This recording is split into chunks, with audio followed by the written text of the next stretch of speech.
పితా పుత్ర పవిత్రాత్మ నామమున ఆమెన్.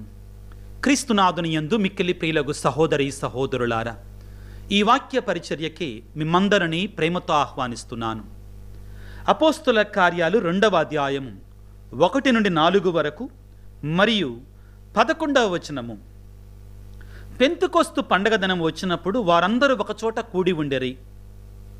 అప్పుడు వేగముగా వీచు బలమైన గాలి వంటి ఒక ధ్వని ఆకాశము నుండి అకస్మాత్తుగా వారు కూర్చుండి ఉండిన ఇల్లంతయు నిండెను.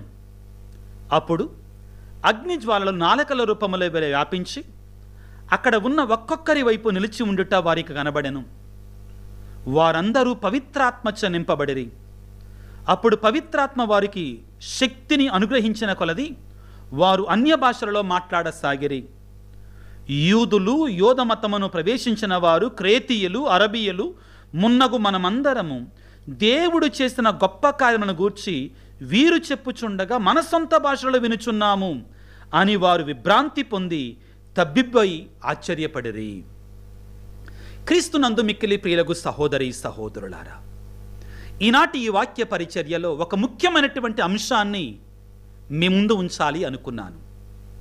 పరిశుద్ధాత్మను పొందుకున్న సంఘం ఏ విధంగా ఉంటుంది?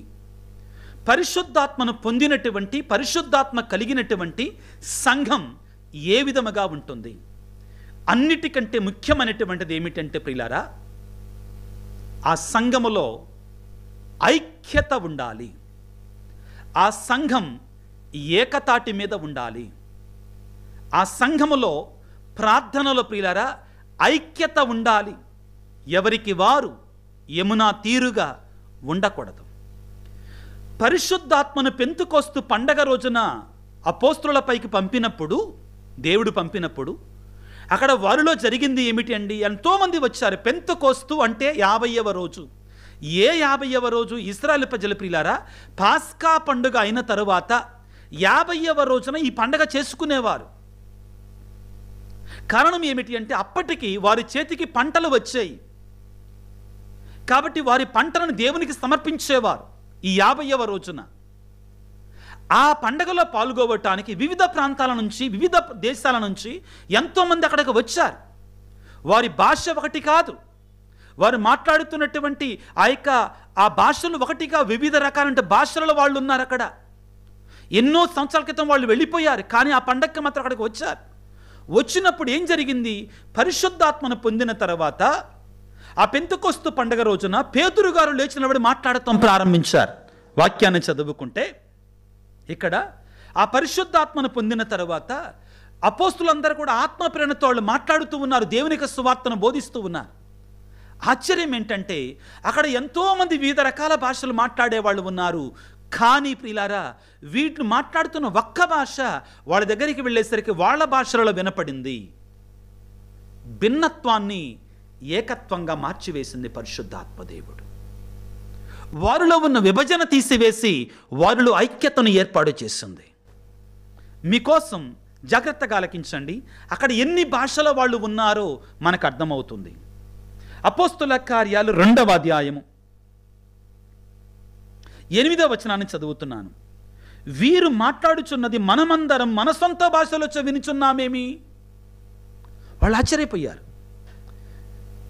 అపోస్తులు ఒక్క భాషలో మాట్లాడుతున్నారు. అరమాయిక్ భాషలో మాట్లాడారు, వారికి యూదుల భాషలో మాట్లాడారు, హీబ్రూ భాషలో మాట్లాడారు. కానీ అక్కడ ఉన్నటువంటి వాళ్ళందరూ కూడా వాళ్ళ భాషల్లో వాళ్ళు వింటున్నారు. ఏంటంటవి? ఫాతియా, మాదియా, ఏలాము, మెసపటోమియా, యూదియా, కపదోకియా, పొంతు, ఆసియా, ఫ్రిగియా, పంపీలియా, ఐగుప్తు, సిరేనే దగ్గర లీబియా ప్రాంతం నుంచి వచ్చిన మనము, రోముల నుంచి వచ్చిన వారు, ఇంకా యూదులు, యుధమతమును అవలంబించిన వారు, క్రేతీయులు, అరబీయులు మున్నగు మనం అందరము దేవుడు చేసిన కార్యములను వీరు చెప్పుచుండగా మన సొంత భాషల్లో వింటున్నామేంటి? ఎందుకు నేను ఈ వాక్యాన్ని తీసుకున్నానంటే మన కుటుంబాలలో కూడా ఐక్యత లేదండి. ఇప్పుడు ఐక్యత లేదు, అంతా విభజన. సంఘాలలో ఐక్యత లేదు. ప్రియులారా, ఏ సంఘములనైతే పరిశుద్ధాత్మ దేవుడు ఉంటాడో ఆ సంఘములో ఐక్యత ఉండాలి. దేవుడు కోరుకున్నది కూడా ఇదే. ఐక్యత లేకుండా నేను నాది నా సంఘం, నీది నీ సంఘం, నీది నీ సంఘం, నీది నీ సంఘం, ఒక క్రమము లేకుండా అందరికీ కూడా ఎవరిష్టం వచ్చినట్లుగా వాళ్ళు చేస్తానంటే పరిశుద్ధాత్మ దేవుని క్రియ కాదండి. మీలో కొంతమందికి నొప్పి తగిలినా కానీ, ఇష్టం లేకపోయినా కానీ నేను సత్యాన్ని మీ ముందు ఉంచాలి. దేవుడు కోరుకున్నటువంటిది తన పరిశుద్ధాత్మ ద్వారా మనకు ఏర్పాటు చేసినటువంటిది ఏమిటి ప్రియులకు దేవుని బిడ్డలారా? మన సంఘాలలో ఐక్యత ఉండాలి. ఐక్యత కోల్పోయినప్పుడు పరిశుద్ధాత్మని కోల్పోతాం మనం. ఈ సందర్భంగా మీకు అందరికీ కూడా పాత నిబంధన నుండి మరొక సంఘటన మీ ముందుంచాలనుకుంటున్నానండి. ఆదికాండం 11వ అధ్యాయం, దయచేసి బైబిల్ ఉన్నటువంటి వారు తెరవండి. బాబేలు గోపురము. ఏం జరిగింది అక్కడ? ఆ బాబేలు ప్రాంతంలో ఉన్న ప్రజలు వాళ్ళల్లో వాళ్ళు అనుకున్నారు, రండి, ఏమంటున్నారు వినండి జాగ్రత్తగా. 11వ అధ్యాయం 4వ వచనం, రండు మనము ఒక పట్టణము నిర్మించి ఆకాశము అంటూ గోపురము కట్టుదము, ఇట్లు చేసిన మనకు పేరు వచ్చును. వినండి, మనకు పేరు వచ్చును, మనము భూమండలం అంతటా చల్లా చెదురైపోము, ఆకాశాన్ని మించిపోవాలి మన గ్లోరీ, నా గ్లోరీ, నా సొంత డబ్బా. దేవుడి కోపం వచ్చింది.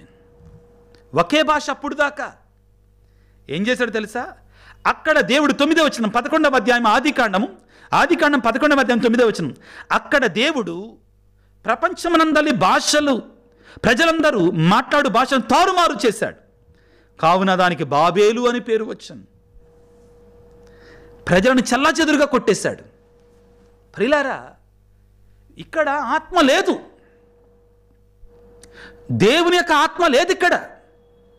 సొంత ప్రయోజనాల కోసం, మా గొప్ప, మా పేరు, ఇక్కడ రాయబడి ఉంది కదా, మనకు పేరు వచ్చును, మనం భూమండలంలో చెల్లాచెదురైపోము, మనకి పేరు వస్తుంది. సొంత పేరు కోసం ప్రయత్నం చేశారు. ఏమయ్యారు? విభజించుకున్నారు, విభజించబడ్డారు. స్వప్రయోజనము కొరకై ఎవరైతే ఆశిస్తారో వారు విభజిస్తారు. ప్రిలారా, ఆదిలో చేసిన మొట్టమొదటి పాపం ఆదికాండం 3వ అధ్యాయంలో ప్రిలారా, సాతానుడు చేసిన పన్నాగం ఏమిటి? భార్యాభర్తలు కలిసి ఉంటే నేను వెళ్ళిన పాపానికి పురికొల్పలేను కాబట్టి భర్తలేని సమయాన్ని చూసి ఏవమ్మనొక్కదాన్ని పట్టుకుంది సాతానుడు, పాపం చేయించింది. ఇది సాతాను యొక్క ఆత్మక్రియ. ప్రియులారా, ఈ మాట, ఈ వాక్యాన్ని వింటున్నప్పుడు కొంతమందికి బాధ కలగవచ్చు. కానీ ప్రియులారా, సంఘాలలో ఐక్యత లేనప్పుడు ఆత్మ వసింపడు అక్కడ. ఈ విషయంలో కథోలిక విశ్వాసులమైన మనం గర్వించాలి.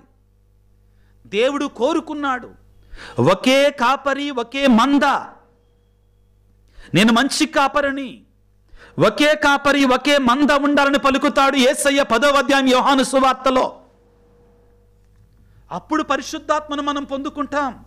పరిశుద్ధాత్మకు ఆలయముగా, నివాసముగా మన సంఘం మారుతుంది. ప్రియులకు దేవుని బిడ్డలారా, ఏమంటున్నాడు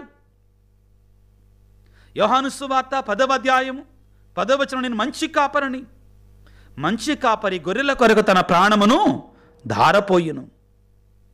ఇదిగో 14వ వచనములో, నేను మంచి కాపరిని, నన్ను నా తండ్రి ఎరిగి ఉన్నట్లు నేను నా తండ్రిని ఎరుగుదును, అట్లే నేను నా గొర్రెలను, నన్ను నా గొర్రెలను ఎరుగును, నేను నా గొర్రెల కొరకే నా ప్రాణమునిచ్చేదను.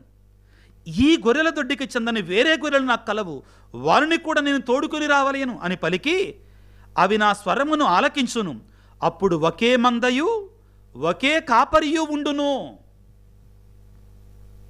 ఇది క్రీస్తు ప్రభు పలికిన మాట.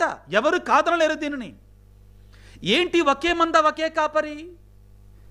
మత్తయి శుభవార్త 16వ అధ్యాయంలో యేసు ప్రభు ఏమన్నాడు ప్రియులారా? మత్తయి శుభవార్త 16వ అధ్యాయంలో పేతురు గారితో మాట్లాడుతూ ప్రభు ఏమన్నారు? ఇదిగో ఈ రీతిగా పలుకుతున్నారు. 16వ అధ్యాయం 18వ వచనం మత్తయి శుభవార్త, నీవు పేతురువు, ఈ రాతి మీద నా సంఘమును నిర్మించదను, నరక శక్తులు దీనిని జయింపజాలవు, నేను నీకు పరలోక రాజ్యపు తాళపు చెవులు ఇచ్చేదను, భూలోకమందు నీవు దేనిని బంధింతువో అది పరలోకమందును బంధింపబడును, భూలోకమందు నీవు దేనిని విప్పుదువో అది పరలోకమందును విప్పబడును. పేతురు, నీవు రాయివి, నీ రాయిపై నా సంఘాన్ని నిర్మిస్తాను. పేతురు గారిని ఒక కాపరిగా నిలబెట్టాడు. శిష్యులతో అనలేదండి, అక్కడ చూపించండి, శిష్యులతో అన్నాడు యేసు ప్రభు, మీ అందరి 12 మంది మీద 12 సంఘాలు ఏర్పాటు చేస్తా. బాగుండేది కదా. యేసు ప్రభు అనలేడు, అనొచ్చుగా. ఆశ్చర్యం ఏంటంటే ఆ మత్తయి సువార్తను రాసింది పేతురు గారు కూడా కాదు. పేతురు గారు రాసుకోవాలి తన గురించి తాను. వేరొక అపోస్తులుడు అండి. మత్తయి అనే అపోస్తులుడు యేసు ప్రభు చెప్పిన దాన్ని యథాతథంగా రాశాడు. మత్తయి గారు రాసుకోవచ్చు కదా, మత్తయి నీవు రాయివి, లేకపోతే నువ్వు ఫలానా కాబట్టి నీ మీద నా సంఘాన్ని నిర్మిస్తాను రాసుకోవచ్చు కదా. రాయలా. ఎందుకంటే ప్రభు చెప్పిన దాన్ని యథాతథంగా రాశాడు. అక్కడ ఒకే సంఘం ఉండాలి, ఒకే కాపరి ఉండాలి. అది మొదటి పాపు గారి నుంచి ఇప్పటి వరకు కూడా అది జరుగుతుంది ఒక రోమన్ కథోలిక శ్రీ సభలో మాత్రమే. ఆ ఐక్యత ఉన్న చోటే పరిశుద్ధాత్మ దేవుడు ఉంటాడు. బాబేలు గోపురం గురించి విన్నాం కదా. ఎక్కడైతే స్వార్థం బయలుదేరుద్దో మనకి పేరు వస్తుంది. ఎవడికి వాడు యమునా తీరుగా నా సంఘం, నా పేరు పెట్టుకోవటం. ప్రారంభంలో చెప్పానండి, ఈ వాక్యం ద్వారా మీకు కొంతమందికి మనసుకు బాధ కలుగుద్ది. నన్ను క్షమించండి, బాధ కలిగినటువంటి వాడిని నేనేం చేయలేను. కానీ ప్రభు యొక్క కోరికండి ఏంటి? ఒకే సంఘము, ఒకే కాపరి. దీన్ని కాదంటారా? ఒక ఐక్యత ఉండొద్దా సంఘములో? 40,000 డినామినేషన్స్ ఉన్నాయండి. ఇంకా ఎక్కువే ఉన్నాయి. ఇంకా నేను చదివాను, చాలా ఎక్కువ ఉన్నాయండి. ఎవరు వాళ్ళకి చెప్పలేరండి. ఇంకా ఆయనే అధికారి, ఇంకా ఆయన ఇష్టం అంతే ఆ సంఘంలో.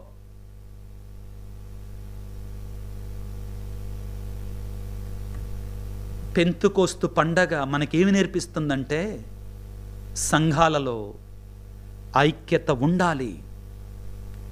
సంఘములో ఐక్యత లేకపోతే దేవుని సంఘం కాదు, పరిశుద్ధాత్మ లేడు అక్కడ. మనకి నవ్వొచ్చేటువంటి విషయం ఏంటంటేనండి, బాధాకరమైన విషయం ఏంటంటే దేవుడు కోరుకున్న రీతిలో పేతురు నువ్వు రాయివి, నీ రాయి మీద నా సంఘాన్ని నిర్మిస్తాను, నరకశక్తులు దాన్ని జయింపజాలవు అని పలికినటువంటి ఆర్సిఎం సంఘాన్ని చూసి ఎవడో సొంతగా ఏర్పాటు చేసుకున్నటువంటి బోధకుడు అంటాడు, ఆర్సిఎంలో పరిశుద్ధాత్మ లేదు, దీన్నే గుడ్డొచ్చి పిల్లనెక్కిరిచ్చింది అంటండి, కొమ్ములొచ్చి చెవులు ఎక్కిరిచ్చినాయి అంటండి. నేను ఈరోజు ధైర్యంగా చెప్తున్నాను, ఒకళ్ళ గురించి క్రిటిసిజం కాదు, నీదంతా కూడా అపోలజెటిక్ అంటారండి. తప్పదు, కొన్నిసార్లు అపోలజెటిక్ ప్రీచింగ్స్ అంటారండి. డిఫెండ్ చేసుకోవాలి మనం, మనదే నిజమైనటువంటి సత్య సువార్త. Real truth is with us. నేను ఇక్కడ ఏమంటున్నానంటే ఈ రోమన్ కథోలిక శ్రీ సభలో అక్కడక్కడ చిన్న చిన్న పొరపాట్లు జరగట్లేదు అని నేను అంటల్లా. శ్రీ సభలో దేవుడు ఏర్పాటు చేసిన సంఘములో దైవత్వము, మానవత్వం కూడా ఉంది. ఇవి జరుగుతాయి. కానీ ప్రియులారా, ఈ శ్రీ సభలో ప్రియులారా దేవుడే మహిమ ఘనతకు అర్హుడు. ఆ సంఘములో పరిశుద్ధాత్మ పొందుకున్న సంఘముల మరియ తల్లి ఉండాలి. నా మాట కాదు, బైబిల్ మాట. నేను అందుకే జాగ్రత్త పడతాను, కొన్నిసార్లు బైబిల్ మాట అంటానండి. ఆదిమ క్రైస్తవ సంఘములో ఆది అపోస్తులు పరిశుద్ధాత్మను పొందుకున్నప్పుడు మరియ తల్లి అక్కడ ఉంది. ఇది పరిశుద్ధాత్మ కలిగినటువంటి సంఘానికి ఉండవలసిన గుణం, ఆ యొక్క అర్హత. అపోస్తుల కార్యాలు 1:14 అపోస్తులు అందరూ అక్కడ ఉన్నారు. వీరితో కూడా కొందరు స్త్రీలు యేసు తల్లి మరియ అక్కడ ఉన్నాను. వారు ఎడతెగక ఒక చోట చేరి ప్రార్థన చేయుచుండరి. ఆ తరువాత వెంటనే పెంతుకోస్తు అదే రోజున, ఆ పండగ రోజున వారి మీద మరియ తల్లి అక్కడ ఉంది. ఎవరు కాదనలేరు దీనిని. ఏ సంఘం అయితే పరిశుద్ధాత్మ కలిగి ఉందో ఆ సంఘంలో మరియ తల్లికి తగిన గౌరవాన్ని ఇవ్వాలి, సముచితమైన గౌరవాన్ని ఇవ్వాలి. ఆ సంఘములో ఐక్యత ఉండాలి. ఎంత ఆత్మీయంగా ఉంటుంది ప్రియులారా. నేను ఇప్పుడు స్వీడన్ దేశానికి వెళ్ళి అక్కడ పూజను పాల్గొంటున్నా కానీ, ఆ భాష నాకు అర్థం కాకపోయినా కానీ, గురువు దివ్య సప్రసాదాన్ని పైకెత్తినప్పుడు, పవిత్రమైన పాత్రను పైకెత్తినప్పుడు అది దివ్యబలి పూజ, యేసు ప్రభు యొక్క శరీర రక్తమని నాకు తెలుసు. ఆ దివ్యబలి పూజ అన్ని చోట్ల ఒకటే. ఆ గొప్పతనం రోమన్ కథోలిక శ్రీ సభలో ఉంది. నేను పోలాండ్ దేశానికి వెళితే అక్కడ నాకు భాష రాదు, కానీ అక్కడ గురువు దివ్యబలి పూజ సమర్పిస్తుంటే అక్కడ ఏం జరుగుతుందో నాకు తెలుసు. ఏకత్వం అంటే ఇదే. ఈ భూమి మీద మీరు ఏ మూలకు వెళ్ళినా కానీ దివ్యబలి పూజ ఒకే రకంగా ఉంటుంది. ఎవరికి ఇష్టం వచ్చినట్లుగా వాళ్ళు ఏర్పాటు చేసుకోవడమే. ఎవరికి ఇష్టం వచ్చిన ఆరాధన పద్ధతులు వాళ్ళు ఏర్పాటు చేసుకోవటమే. యేసుప్రభు మొత్తుకున్నాడు, తండ్రి వాళ్ళని ఐక్యంగా ఉంచయ్యా. ఎవరింటారు ఆయన మొర? ఎందుకంటే బాబేలు గోపురం దగ్గర వాళ్ళు కోరుకున్నారు కదా, మనకు పేరు వచ్చును, మన పేరు ముఖ్యం, నేను సంఘానికి నాయకుడిని. విజయరాజు వాళ్ళు ఉంటారు, డైరెక్టర్ ఆఫ్ ద పాస్టల్ సెంటర్, ఈరోజు ఉంటారు, రేపు వెళ్ళిపోతారు. రెనోవేట్ చేయించిన శ్రీ సభ దండది. సంఘాంది ప్రియులకు దేవుని బిడ్డలారా, ఇదిగో ప్రభువు కన్నీటితో ప్రార్థన చేస్తున్నాడు. పిల్లారా, కన్నీటితో ప్రార్థన చేస్తున్నాడు. పరిశుద్ధాత్మ మనలో ఉండాలంటే ఐక్యత ఉండాలి. లేకపోతే ఈనాడు ప్రియులారా సంఘాలు ఏ విధముగా తయారయ్యాయి? బాబేలు గోపురములాగా తయారయ్యాయి. ఎవడికి వాడు యమునా తీరు, ఎవడికి ఇష్టం వచ్చిన వాడు మాట్లాడుతున్నాడు. ఇది బాధతో చెప్తున్నట్టు అపోలజెటిక్ ప్రీచింగ్. ఇది యూట్యూబ్ల ముందుకు వచ్చి ఎవరికి పేర్లు పెట్టి క్రిటిసిజం. మనకు అంత ఉండదండి, గురువులంగా మేము అలా చేయమండి. కానీ ఏది చేయాలి, ఏది చేయకూడదు. ఆయన మొత్తుకుంటున్నాడు, ఐక్యంగా ఉండండి రా బాబు అని. యేసయ్య యోహాను సువార్త 17వ అధ్యాయం 11వ వచనం, నేను ఈ లోకమున ఉండను, కానీ వారు ఉందురు. నేను నీ యొద్దకు వచ్చుచున్నాను. పవిత్రుడవైన తండ్రి, మనవలే వారును ఒకరుగా ఐక్యమై ఉండినట్టు నీవు నాకు వసిగిన వారిని నీ నామమునందు సురక్షితంగా ఉంచు. ఐక్యముగా ఉంచు తండ్రి.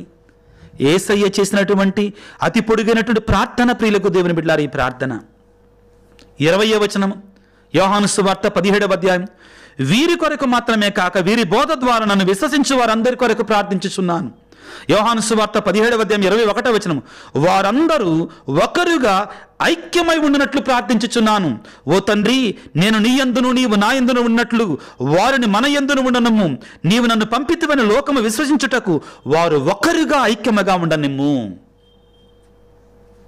బాబేలు గోపురం అయిపోయిందండి ఆధునిక ప్రపంచ క్రైస్తవత్వం. నీ బాధ్యత, నా బాధ్యత యేసయ్యను వేడుకోవాలి.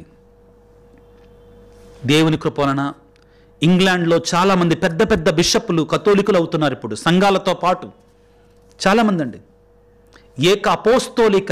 అపోస్తోలిక్ అంటే ఏంటి తెలుసా? సార్వత్రిక అంటున్నారండి.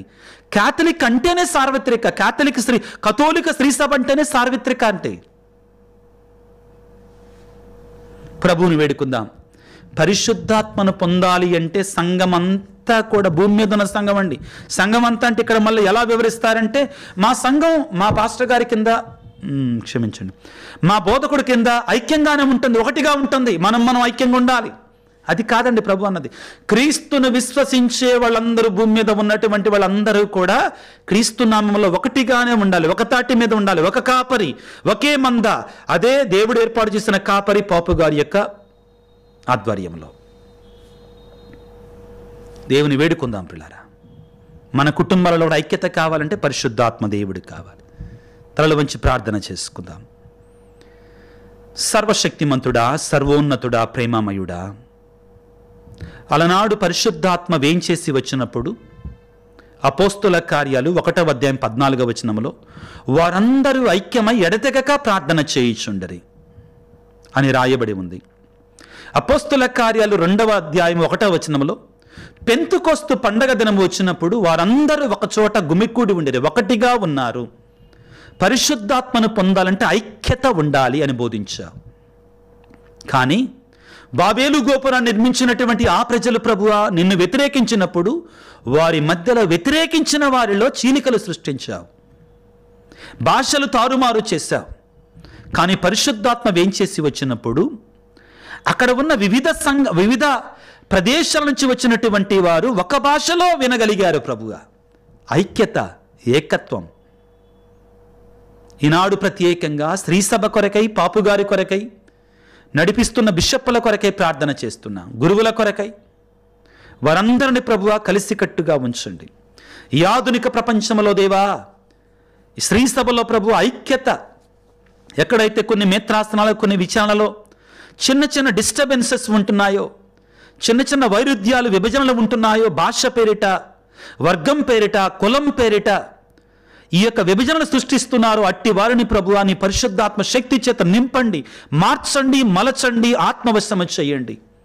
శ్రీ సభ కొరకై, నువ్వేర్పాటు చేసిన సంఘము కొరకై పాటుపడే గురువులుగా, ప్రార్థించే గురువులుగా, పరిశ్రమించే గురువులుగా, ప్రభువా పనిచేసే గురువులుగా, పరిచర్య చేసే గురువులుగా మమ్మ దీవించండి నాయన. విశ్వాసులందరినీ ఏకతాటిపై నడిపించండి నా తండ్రి. వర్గాలను, విభేదాలను, భాషలను తీసివేయండి నాయన. నీ ఆత్మ అభిషేకముతో స్త్రీ సభను నింపమని, మమ్మందరిని దీవించమని, వాక్య పరిచయలో పాల్గొనే బిడ్డలందరినీ దీవించమని మా ప్రభు అయిన క్రీస్తు ద్వారా వేడుకొనుచున్నాము తండ్రి. ఆమెన్. ప్రభు మీతో ఉందురుగాక, మీ ఆత్మతో ఉందురుగాక.